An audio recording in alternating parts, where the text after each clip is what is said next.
Congress is finalizing the Pentagon's annual budget bill, $900 billion that sets military policy for the next year.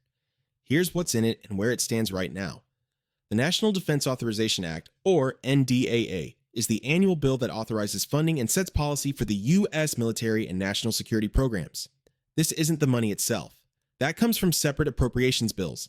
The NDAA is the policy framework that says what the Pentagon can and can't do, what weapon systems to buy, and how much troops get paid.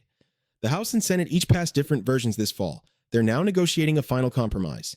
Here's where the two versions stand. House version, H.R. 3838, passed September 10th by 231 to 196, authorizes $892.6 billion, matching the Trump administration's request.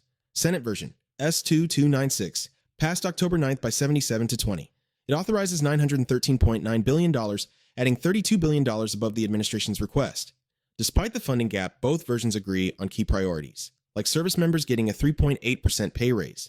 That's about $1,200 more per year for a typical enlisted soldier. Both bills also reform how the Pentagon buys weapons with faster contracts, less red tape, and quicker production. There's also major funding to counter China. That includes billions for the Pacific Deterrence Initiative, military cooperation with Taiwan, and new weapon systems aimed at the region. And both bills fully fund nuclear modernization with new missiles, new submarines, and new bombers as part of a $1 trillion decades-long overhaul of America's nuclear arsenal. The main fight in conference will be over that $32 billion funding gap.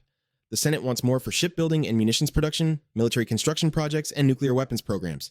The House version includes more policy restrictions, like codifying 15 Trump executive orders into law, eliminating DEI programs at the Pentagon, and banning race-based admissions at service academies. The Senate version includes more congressional oversight provisions, like requiring certification before reducing troops in Europe or South Korea. Right now, the House and Senate Armed Services Committees are in conference, hammering out a compromise bill. They're expected to release a final version before Thanksgiving, with votes in both chambers before the end of the year. The NDAA has passed every year for 64 straight years. It's one of the few must-pass bills in Congress. A final deal is almost certain. But the question is, whose priorities make it into the final version?